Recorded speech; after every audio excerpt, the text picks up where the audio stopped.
Bismillah, Assalamualaikum warahmatullahi wabarakatuh. Selamat pagi, siang, sore, dan malam teman-teman semua.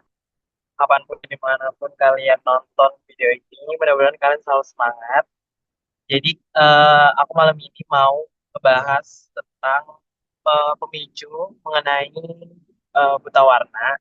Dan disclaimer dulu, aku belum terlalu expert ya. Jadi, semisal nanti ada kesalahan atau mau ada yang ditanyain, boleh nanti diskusi melalui aku. Nanti aku sampaikan lagi ke Soka, biar Soka nyampein ke angkatan. Oke, langsung aja di next slide dulu. Nah, kurang lebih pokoknya yang aku dapat dari pemicu itu, hal yang perlu dibahas itu ada pertama pedigree. Pedigree itu kayak pohon keluarganya.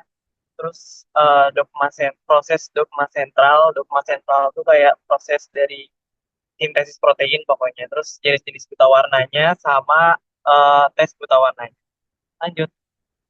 Nah, di pemicunya, aku bacain pemicu dulu ya. Jadi ada Rahmat 19 tahun dan Roni 19 tahun, mahasiswa baru yang diterima di Fakultas Kedokteran. Namun, pada saat pemeriksaan tes buta warna, ternyata Roni tidak lolos tes. Roni agak bingung karena kakak perempuannya tidak buta warna, ayah ibunya pun tidak buta warna. Tetangga Roni menyarankan untuk mencoba usaha ke suatu daerah di Yogyakarta untuk mengatasi buta warnanya.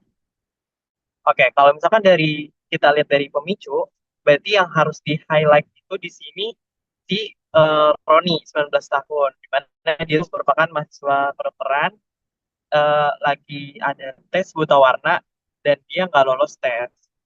dia dan di sini kondisinya dia bingung karena keluarganya dia, di mana kakak perempuannya, ayah sama ibunya itu nggak punya riwayat buta warna.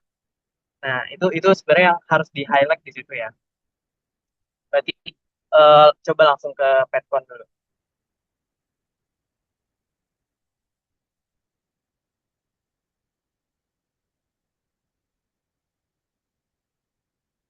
Jadi ketika kalian melihat pemicu kayak gini, kalian langsung perlu pikirin gitu apa yang jadi inti utama dari masalah ini.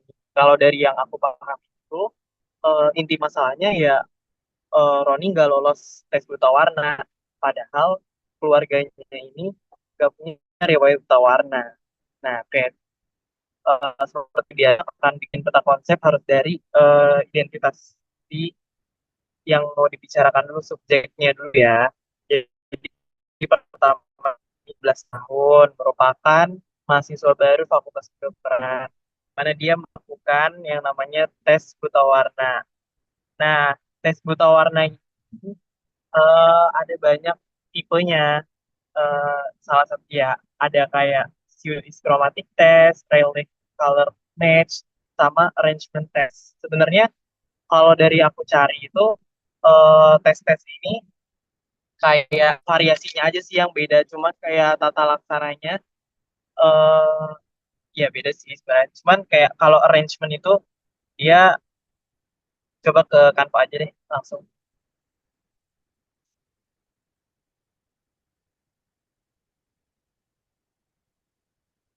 ke Canva, terus terus belakang belakang lagi. Nah ya dari isi hara ya ada. Nah ini oke. Kalau nah kan tadi tesnya ada banyak tuh. Ada pseudoischromatic, ada relief relief color match, sama arrangement test. Pertama kalau pseudoischromatic test ini tuh tesnya lebih ke arah eh, eh, mencari atau menemukan bentuk maupun angka yang disusunnya kayak dot-dot gitu, kayak apa ya, titik-titik gitu loh.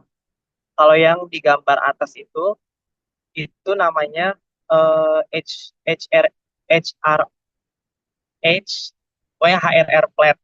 Nah, kalau yang bawah itu namanya Ishihara test. Nah, Ishihara test ini lebih sering digunain ketika kita mau eh, ngelakuin tes buta warna, karena Pertama, dia tuh lebih simpel karena cuman baca-baca angka yang harusnya terlihat oleh orang normal. Ya, jadi dia tuh lebih gampang lah intinya. Terus lanjut deh. Ya pokoknya ini cara tesnya cuman eh, kalau isyara tahu lah ya. Kalian bisa juga baca nanti di buku KKD itu nanti ada banyak penjelasan gimana cara interpretasi hasil tesnya. Nah, yang kedua itu ada namanya yang teknik color test, Rayleigh color match, sorry. Jadi nama alatnya tuh kalau di sini yang aku temuin tuh juga ada namanya anomaloskop.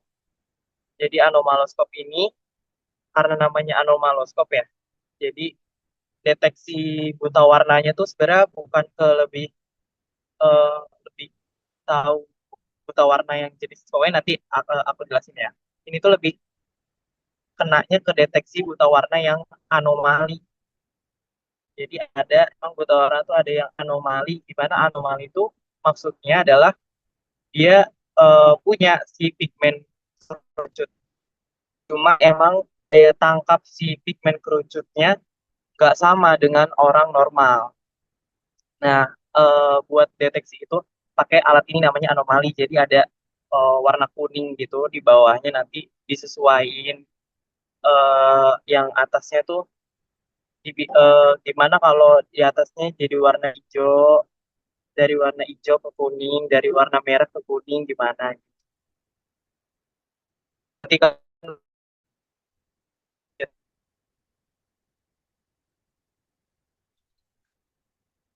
Nah, lanjut ini jenis tes yang berikutnya yang terakhir itu namanya udah ketahuan ya guys kalau misalkan arrangement test itu ngurutin gitu loh dari ngurutin warna bisa dari gelap ke terang atau dari terang ke gelap. Ini salah satunya contohnya kayak gitu. Oke, lanjut ke pattern lagi balik. Pokoknya nanti kalau misalkan soal alat-alat segala macam, menurut aku nggak terlalu bahas. Dosen mungkin juga kayak ya udah nggak terlalu banyak tahu. Cuman kalau kalian mau tahu, boleh kalian nanti cari cari aja di Google banyak jenis-jenis testing gitu.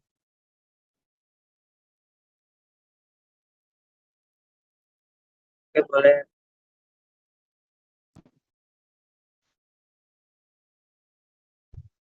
Oh, ini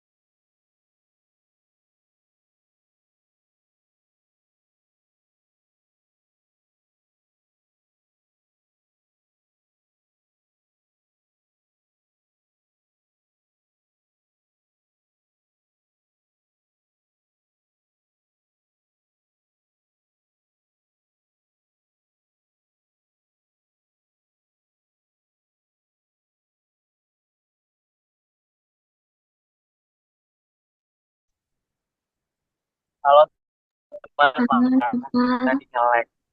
iya nggak apa-apa, nggak apa-apa. Lanjut Udah aja udah ya. aku udah ada kan suaranya. Udah. Ya, lanjut. Iya. Oke, dari tes buta warna itu tadi udah diketahui ya bahwa hasilnya si Roni tidak lulus. Maka karena dia tidak tes terindikasi yang namanya buta warna. Nah, terus kita ke ini dulu deh, ke samping dulu. Aku mau bahas tentang pedigree-nya dulu. Jadi kan tadi Roni kita udah tahu ya kalau ayah, ibu, sama kakaknya itu ternyata nggak ini nggak apa namanya nggak buta warna. Makanya dia bingung kan. Jadi Roni memiliki keluarga, ayah, ibu, kakak perempuan, nggak buta warna. Berarti di sini kita interpretasinya kenapa nih? orang keluarganya nggak ada yang buta warna, tapi ironi bisa nggak lolos tes, yang mana berarti dia buta warna. Berarti pikiran kita langsung kayak gini, buta warna itu pasti diturunkan secara X resesif, rangkai X resesif, di mana eh, penyakit, bukan penyakit, kayak kelainan genetik ini tuh biasanya diturunkan dari kromosom X. Nah, kalau misalkan ayahnya normal, otomatis ibu atau kakaknya itu dia sebagai pembawa gen, gen buta warna. Makanya di sini yang paling jelas, yang paling bisa apa ya dibayangin ini si ibunya. Kalau ibunya tuh carrier, ya bisa kita bisa kita tulis ibunya tuh XCBX. Sebenarnya kalau yang aku mau tahu juga ya, penulisan genotip ini tuh boleh tergantung kalian gitu loh. Kayak misalkan kalian mau tulis huruf A boleh, cuman kalian harus pahamin juga si kelainannya ini tuh diturunkan secara dominan atau resesif. Kalau misalkan kalian mau pakai huruf lain, misalkan pakai huruf N, eh, berarti kalian nulisnya itu, kalau misalkan orang yang carrier, berarti kalian nulisnya X N besar, X N kecil, berarti itu carrier.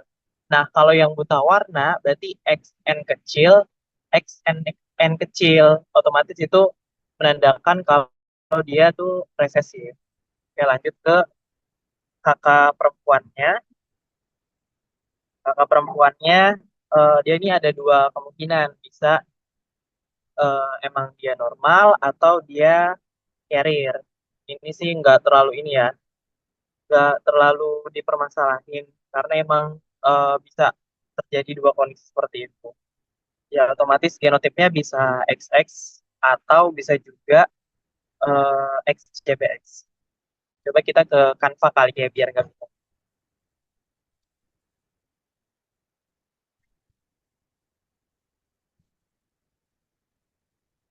Jadi yang pertama-pertama. Nah, ini udah dibuat pedigree keluarga Roni. Ini sebenarnya aku nyolong sih pedigrinya dari kelompok DK aku. Makasih ya DK 13. Jadi ya, jadi nih ya, udah aku tandain juga kalau yang kotak nggak berisi itu normal, kotak dan hitam itu lelaki buta warna, yang ada titik tengah itu berarti carrier, yang bulat nggak ada apa-apa itu berarti normal.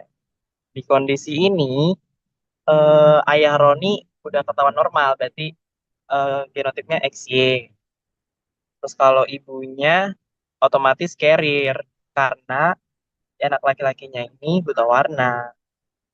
Nah, genotipnya berarti X, bisa XCBX ya terserah deh. Terus singgahnya tuh buta warna. Terus bisa juga kalau misalkan jadi kemungkinannya tuh kalau dia 50% anak lakinya itu bisa kena buta warna atau normal. Terus kalau misalkan anak perempuan 50%-nya itu kayak lanjut ke Canva. Maksudnya ke slide berikutnya.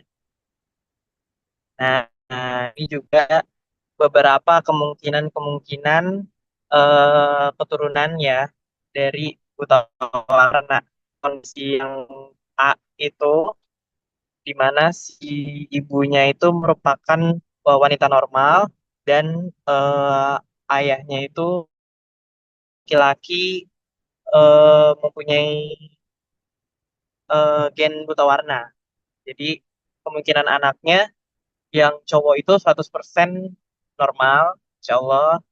Terus yang perempuannya itu 100% carrier. Terus kondisi kedua, ibunya carrier, bapaknya normal. Otomatis kemungkinan anaknya 50% laki-lakinya itu adalah eh, mempunyai kelainan buta warna, 50% anak perempuannya itu eh, memiliki gen karier, di mana kondisi ini itu mirip banget sama kondisi keluarganya Roni.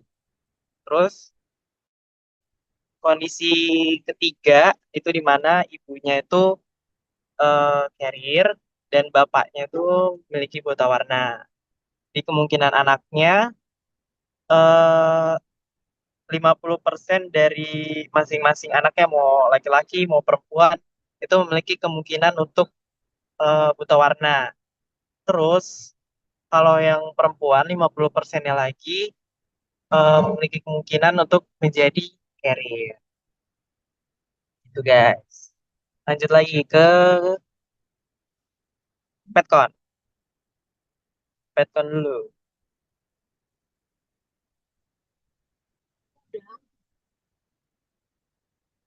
Tadi kita di keluarga karena ayah mal dan ibunya merupakan seorang carrier atau pembawa si mutasi gennya itu, otomatis dia mewarisi si kakaknya dan Roninya, di mana Roni ini otomatis bergenotip XCBY dan dia menyebabkan dia memiliki gen yang membawa kelainan buta warna. Terus buta warna itu, ini kita ke bawah dulu ya. Buta warna itu otomatis merupakan penyakit genetik yang berjenis rangkai X resesif. Tapi perlu digarisbawahi juga kalau misalkan buta warna itu ada banyak faktornya ya, nanti kita bahas. Pertama kita ke bawah dulu. Jadi dia penyakit genetik berjenis rangka X resesif karena adanya faktor mutasi pada alel XI28, di mana dia mengalami replikasi DNA, terus transkripsi, pasca transkripsi, yang mana menghasilkan 6 ekson dan intron. Ekson ini yang nantinya diterjemahkan ya, yang satu dan enamnya jarang bervariasi. Terus kalau 2, 3, dan 4-nya itu mengekspresikan warna.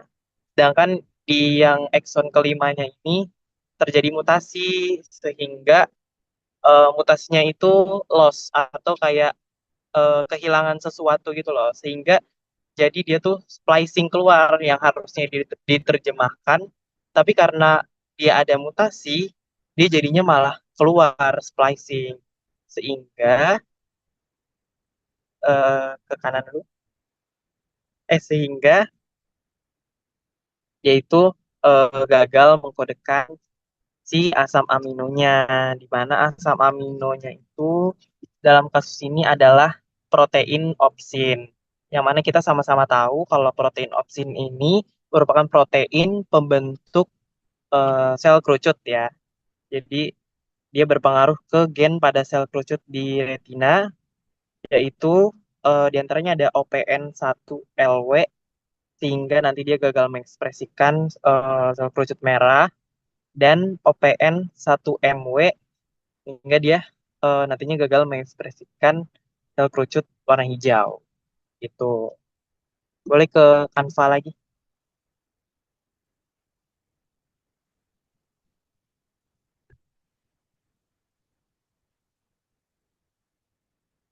Nah, boleh di next slide.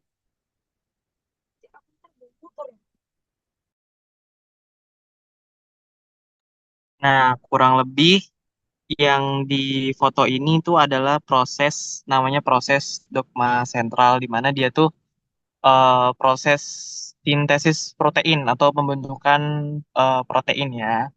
Jadi kalau sintesis protein itu tahapnya tadi kan ada replikasi DNA.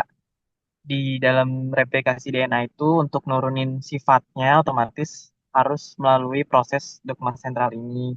Dogma sentral ini dibagi dua, khususnya itu di transkripsi sama translasi. Kalau transkripsi ini kan kita tahu ya, kromosom itu kalau misalkan kita urain jadi serat kromatin, terus kalau kita urain lagi, itu tuh ada kromatin yang terkondensasi, kita urai lagi, ada DNA yang diikat sama protein histon. Kalau DNA diurain lagi, bentuknya jadi rangkai double gitu, double helix. Nah, si double helix ini nantinya akan di apa namanya?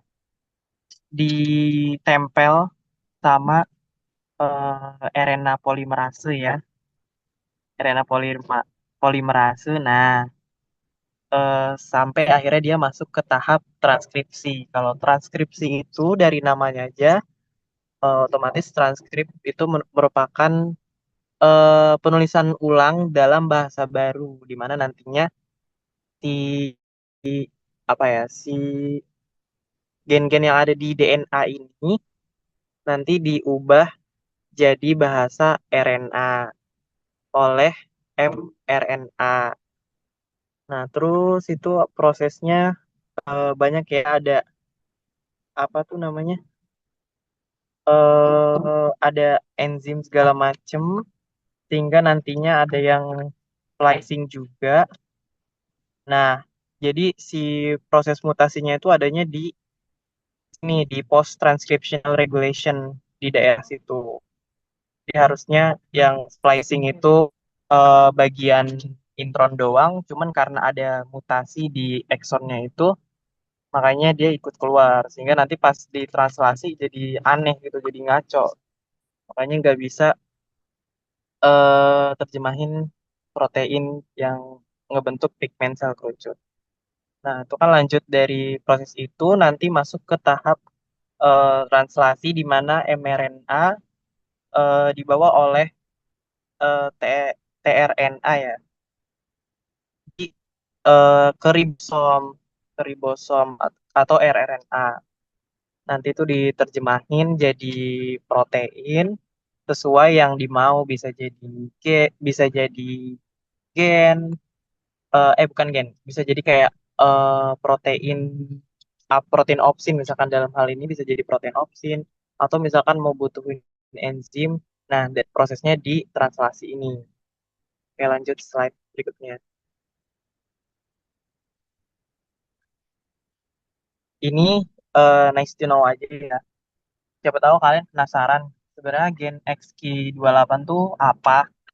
Nah, ini aku nemu di Google kalau misalkan eh, gen XQ28 itu ternyata letaknya ada di kromosom X di ujung lengannya. Nih, yang yang bawah. Nah, itu daerah Q28 tuh yang itu, yang ujungnya. Dan di ujung situ nantinya kalau diterjemahin, kalau ada bagian yang bisa diterjemahin menjadi protein opsin. Itu guys. Kita ke Nah, pokoknya ini mau ngulang lagi aja kalau misalkan kita tahu jenis sel kerucut itu ada sel kerucut biru, hijau, sama merah. Ya, ini nanti mereka nangkep panjang gelombang yang berbeda-beda gitu. Kita lanjut ke Petcon dulu.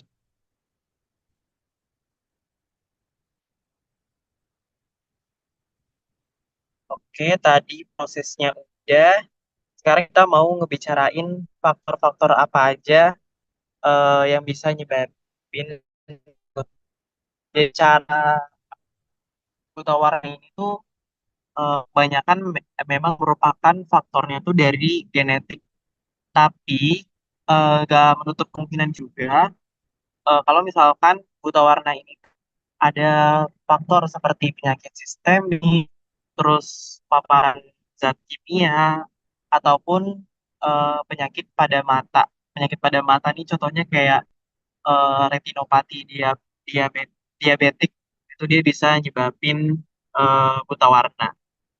Cuman karena dalam kasus ini dan waktu kita belum ngebahas, jadi aku kurang bisa ngejelasin lebih lanjut ya, karena aku juga takut salah menyampaikan, jadi kita bahas aja yang genetik. Nah, yang genetik ini jenis buta warnanya tuh terbagi atas tiga macam. Pertama, trikomat itu artinya karena namanya juga tri, berarti dia memiliki tiga pigmen sel kerucut. Lah, pasti kalian bertanya-tanya kan, terus kalau misalkan punya tiga pigmen sel kerucut, kenapa bisa buta warna? Nah, jadi guys, kalau si ada namanya eh, apa ya teori trikromatik di mana eh, karena dia punya tiga pigmen sel kerucut, maka dia bisa normal atau dia bisa anomali. Jadi anomali ini tuh ada tiga, protanomali, detranomali, sama tritanomali interpretasinya ya. Pertama, protanomali. Protanomali itu berarti dia kurang daya tangkap terhadap warna merah, sehingga nantinya dia buta warnanya itu merah kehijauan gitu lah ya. Terus kalau detranomali itu dia kurang daya tangkap terhadap warna hijau. Ya nanti dia tuh buta warnanya di warna hijau kemerahan. Terus kalau tritanomali itu dia kurang daya tangkap terhadap warna biru sehingga dia nanti melihat biru tuh biru kehijauan. Terus aku juga mau ngasih tahu kalau misalkan nama-nama depannya kayak prot, deut, trit itu tuh ada hubungannya sama jenis sel pigmen kerucutnya yang bermasalah atau memiliki kelainan. Kalau prot itu otomatis kelainannya ada di pigmen kerucut warna merah. Kalau deut itu ada di pigmen kerucut warna hijau. Sedangkan trit ada di pigmen kerucut warna biru. Tuh. Oke, lanjut. Itu tadi trikromat. Lanjut ada namanya dikromat. Dikromat ini berarti dia hanya punya dua pigmen sel kerucut. Nah, interpretasinya bisa protanopia, deuteranopia, sama tritanopia. Jadi kalau protanopia itu dia kurang pigmen terhadap warna merah, sehingga dia nggak dapat melihat warna merah. Bukan nggak dapat sih, cuman dia tuh eh, merahnya tuh bukan seperti orang normal. Nanti aku kasih gambarannya. Terus deuteranopia ini dia kurang pigmen terhadap warna hijau, sehingga nanti nggak sempurna ngelihat warna hijaunya. Sama halnya kalau tritanopia itu kurang pigmen warna biru, sehingga warna birunya juga nggak sesuai sama orang normal. Dan yang terakhir itu ada jenis buta warna namanya monokromat. Dari namanya berarti dia cuman punya satu pigmen sel kerucut, sehingga interpretasinya dia hanya bisa melihat warna atau bisa dia sama sekali nggak dapat membedakan warna apapun karena dia cuma bisa bantu sama sel batang gitu doang gitu loh.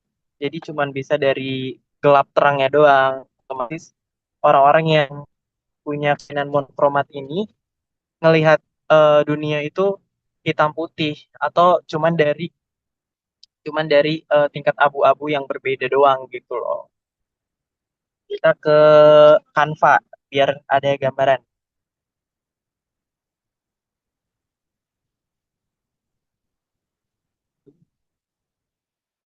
Canva slide berikutnya. Nah, ini kurang lebih color paletnya yang di atas tuh penglihatan orang normal, di bawahnya deuteranomali. Tahu kan deuteranomali berarti kurang sensitif terhadap warna hijau. Tuh bisa dilihat tuh di bagian hijaunya dia nggak terlalu eh, panjang sepanjang yang orang normal. Makanya dia bisa ngelihat warna hijau itu ke arah merah, hijau kemerahan. Kalau protanomali itu berarti dia kurang sensitif si pigmen warna merahnya, sehingga tuh nggak sama kan sama orang normal, sehingga dia ngelihat merahnya itu lebih ke kehijauan ya atau kekuningan. Terus kalau Protanopia ini dia malah hilang, sel kerucut warna merahnya nggak ada. Otomatis tuh nggak ada kan, kelihatan warna merahnya tuh ada beda. Ya di situ juga beda. Nah terus kalau Deuteranopia ini warna hijau tuh, otomatis di warna hijaunya tuh ya kelihatan kan. Nah terus bawahnya Tritanopia, bawahnya lagi Tritanomali. Nah terus yang bawah tuh Achromatopsia atau ini tuh istilah lain untuk monokromatis. Udah, oke kita balik ke laptop.